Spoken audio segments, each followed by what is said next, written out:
Estefanía, ahora que tu padre se ha ido, sabemos que recibirás una herencia millonaria.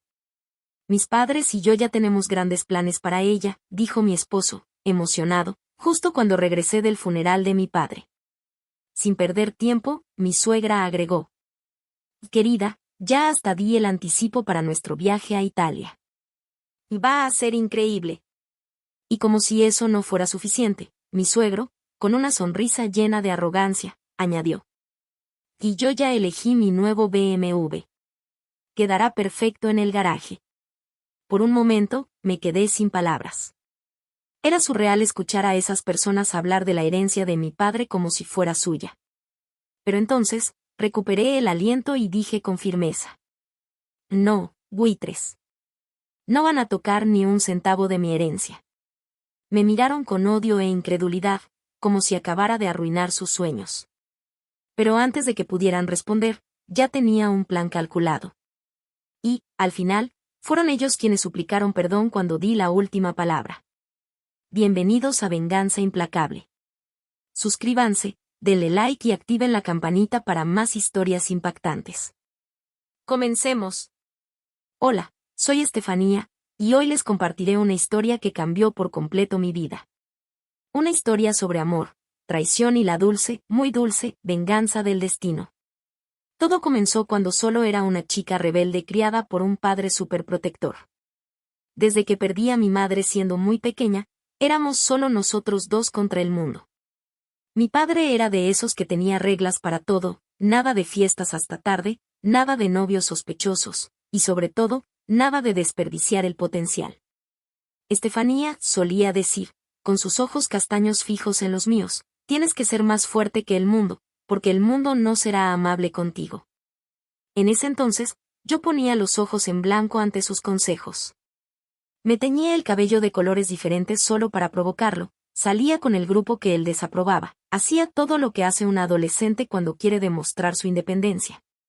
Pero incluso en mis mayores rebeldías, había una regla que nunca rompí: mantener buenas notas y tener un plan para el futuro. Mi única aliada en esa época era mi tía Guadalupe, la hermana menor de mi padre.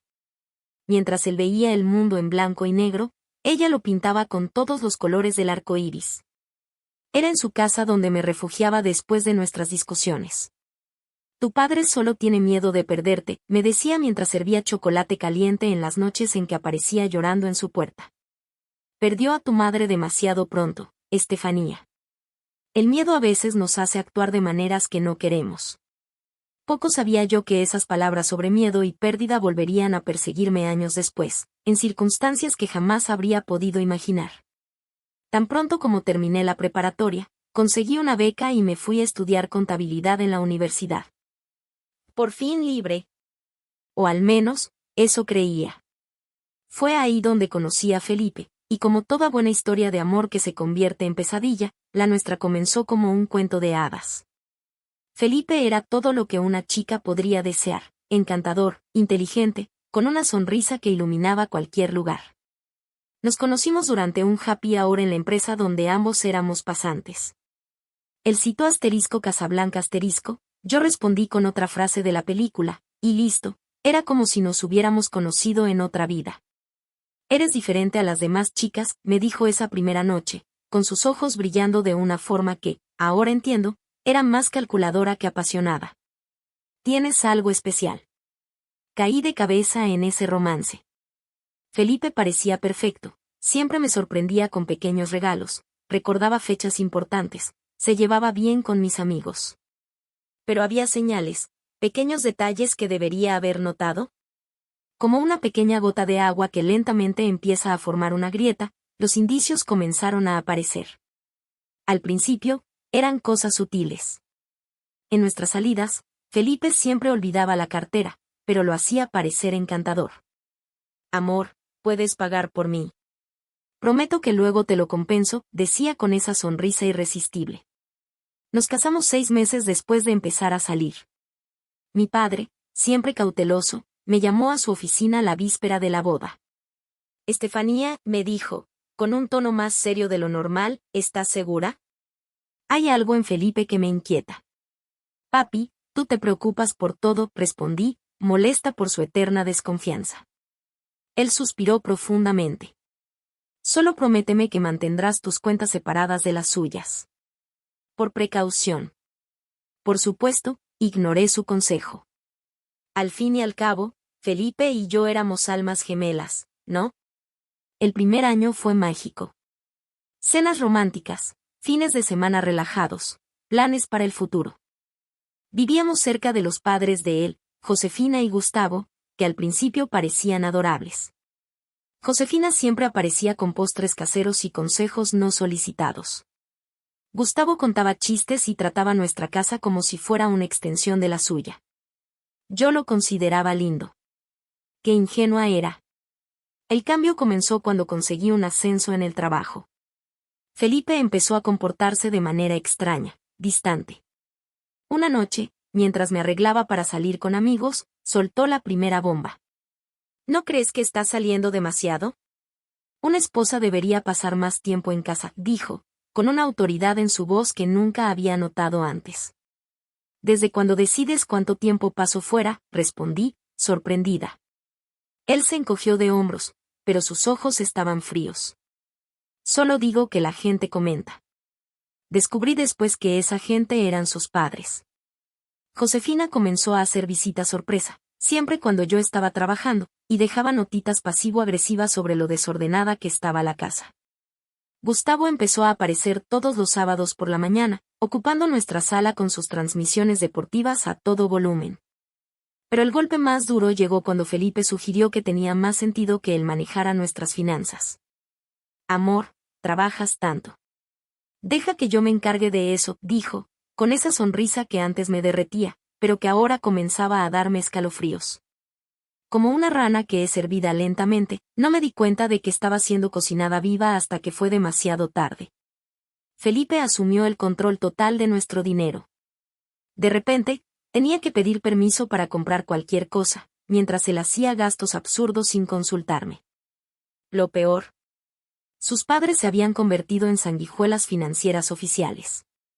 Cada mes había una emergencia que necesitaba mi salario para resolverse. Josefina requería un costoso tratamiento dental, Gustavo tenía una deuda urgente que pagar. Y yo, la chica rebelde que nunca aceptaba órdenes de nadie, estaba desapareciendo lentamente, siendo reemplazada por una sombra de mí misma. Pero el destino, ese viejo irónico, estaba preparando un giro que nadie esperaba. La gota que colmó el vaso llegó cuando mi empresa decidió absorber una firma más pequeña. El departamento de contabilidad de esa firma era un completo desastre, un nido de problemas que, al parecer, solo yo podía resolver. Esto significaba horas extras, mucho estrés y llegar tarde a casa. Una noche particularmente agotadora, encontré a Felipe tirado en el sofá, viendo televisión. La mesa del comedor estaba vacía. ¿Dónde está la cena?, preguntó sin apartar la mirada de la pantalla. Sabes que siempre tengo hambre después del trabajo. Algo dentro de mí se rompió. Felipe, llevas 3 meses desempleado. ¿Por qué no preparaste la cena? Él rió, un sonido que me heló la sangre. Yo, cocinar. Eso es cosa de mujeres, Estefanía. No voy a empezar a jugar a ser amo de casa. Antes de casarnos acordamos que no habría trabajos de hombre ni de mujer, repliqué, con la voz temblando de ira. Su rostro se oscureció. Sin decir una palabra, tomó las llaves y salió, cerrando la puerta de un portazo. Pasó 3 días fuera, sin dar señales de vida. Cuando volvió, actuó como si nada hubiera pasado. Fue en esa época cuando recibí la promoción. Vicedirectora del departamento financiero, con un aumento considerable. Felipe, en lugar de celebrar conmigo, soltó la bomba. ¡Qué bien, amor! Ahora ya no tengo que preocuparme por buscar trabajo. Ganas lo suficiente para los dos. Antes de que pudiera procesar eso, llegó el golpe del destino. Una llamada de mi tía Guadalupe, con la voz quebrada, mi padre había fallecido. Felipe se negó a acompañarme al funeral. No soporto esas cosas, dijo, dándose la vuelta en la cama. Ve tú y encárgate. En la oficina del abogado, además del testamento, recibí una carpeta misteriosa. Su padre dejó instrucciones específicas para que esto se le entregara solo a usted, y únicamente después de su muerte, explicó el abogado. Dentro de la carpeta, además de una emotiva carta sobre la herencia, encontré algo perturbador: tarjetas de presentación de una agencia de investigación privada y una nota escrita apresuradamente con las palabras: busca a Ricardo, no confíes en Felipe. Confundida y emocionalmente destrozada, guardé eso conmigo. En los días siguientes, comencé a notar pequeñas cosas extrañas que antes había ignorado. Como el hecho de que Felipe siempre evitaba tomarse fotos. O como sus padres a veces tardaban en responder cuando los llamaba. Pequeños errores en historias sobre su pasado. Una vez, encontré un documento en su cartera con un nombre diferente. Cuando lo confronté, dijo que era un error de la imprenta. En otra ocasión, escuché a Josefina llamando a Gustavo por otro nombre cuando creía estar sola. Siguiendo la pista que dejó mi padre, encontré a Ricardo, el investigador privado. Lo que me reveló me dejó helada. Su padre nos contrató hace 6 meses, explicó Ricardo, abriendo una carpeta gruesa. Tenía sospechas sobre su esposo y quiso investigar antes de enfrentarlo. Lo que descubrimos es perturbador. Sobre la mesa de la oficina de Ricardo, fotos y documentos revelaban una verdad impactante: Felipe no era Felipe. Su verdadero nombre era Marcos Rodríguez, y era buscado en 3 países por estafas similares. Los suegros eran en realidad Clara y Paulo, criminales profesionales especializados en caracterización y fraudes elaborados. Forman parte de una organización internacional, continuó Ricardo. Se especializan en identificar mujeres exitosas o con potencial de herencia. Su padre descubrió esto 2 semanas antes de morir. Estaba recopilando las últimas pruebas para denunciarlos. Mi mundo se tambaleó. ¿Por qué no me lo dijo? Pensaba decírselo.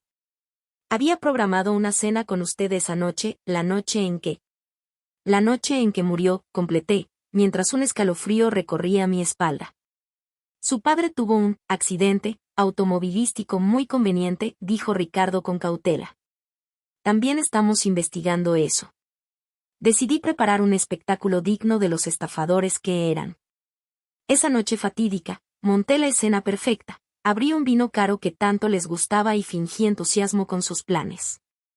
Entonces, cuéntenme todo lo que han planeado hacer con mi herencia, dije con una sonrisa, sirviendo más vino. No escondan ningún detalle. Sus ojos brillaron con avaricia. Era como ver a buitres planeando un festín. Y primero, Italia, exclamó Josefina, agitando un folleto.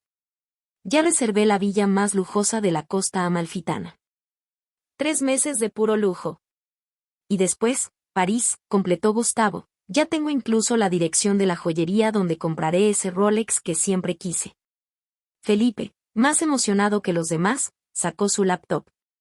Mira, amor, incluso hice una hoja de cálculo.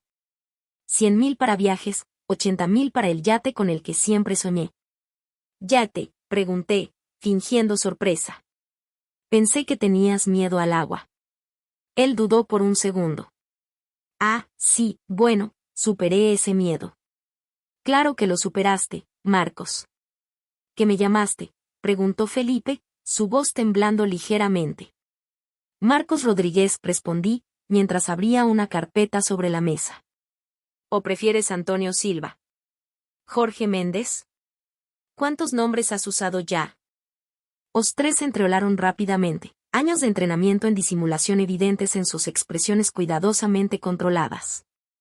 Estefanía, querida, intervino Josefina rápidamente, con una voz dulce como miel envenenada. Pareces muy confundida. Todo este estrés del duelo. ¿Sabes? Estuve hablando con Gustavo y pensamos que quizás sería bueno que consideraras pasar unos meses en una clínica de rehabilitación. Un lugar tranquilo donde puedas procesar todo esto y dejar de confundir los nombres de las personas. Una clínica, repetí con calma, sirviendo más vino. ¡Qué coincidencia, Clara! Encontré algunos documentos interesantes sobre una clínica. De hecho, encontré muchas cosas interesantes. La copa que Josefina sostenía resbaló de sus manos temblorosas. Vamos a hablar sobre la muerte de mi padre, interrumpí, arrojando más fotos sobre la mesa. Qué coincidencia que muriera justo cuando descubrió quiénes son realmente. Felipe, Marcos, dio un paso hacia mí, su rostro una máscara de preocupación. Amor, necesitas ayuda. Estás imaginando cosas. ¿Cómo imaginé esto?, pregunté, reproduciendo una grabación en mi celular. La voz de Josefina resonó, el viejo lo descubrió todo. Tenemos que actuar rápido antes de que se lo diga a ella. La sangre desapareció de los rostros de los tres. Gustavo avanzó hacia mí, amenazante. Yo no haría eso, sonreí, sacando otro sobre. Ya envié todas las pruebas a la policía. Deben estar llegando en 3, 2. Como si estuviera ensayado, las sirenas comenzaron a sonar afuera. Realmente pensaron que mi padre me dejaría desprotegida, reí, disfrutando del pánico en sus rostros. Contrató a los mejores investigadores del país.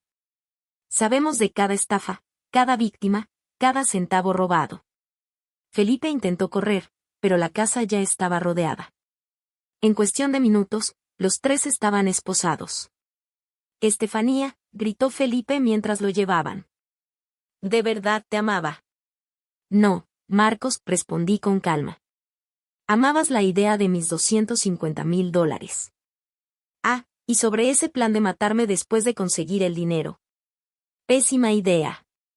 Sus ojos se abrieron de par en par al darse cuenta de que lo sabía todo. No tienes pruebas de nada, escupió Marcos, su encanto habitual completamente desvanecido. Es tu palabra contra la nuestra. 3 personas respetables contra una mujer claramente perturbada por la muerte de su padre. Ah, pero sí tengo pruebas, sonreí mientras levantaba mi celular. De hecho, lo tengo todo grabado.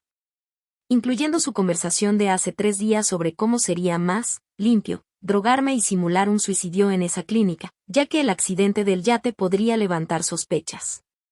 Clara, antes conocida como Josefina, cambió por completo su postura dulce. Sus ojos ahora eran fríos como el hielo. Maldita entrometida, siseó. Igual que tu padre, nunca sabes cuándo dejar de meter la nariz donde no debes.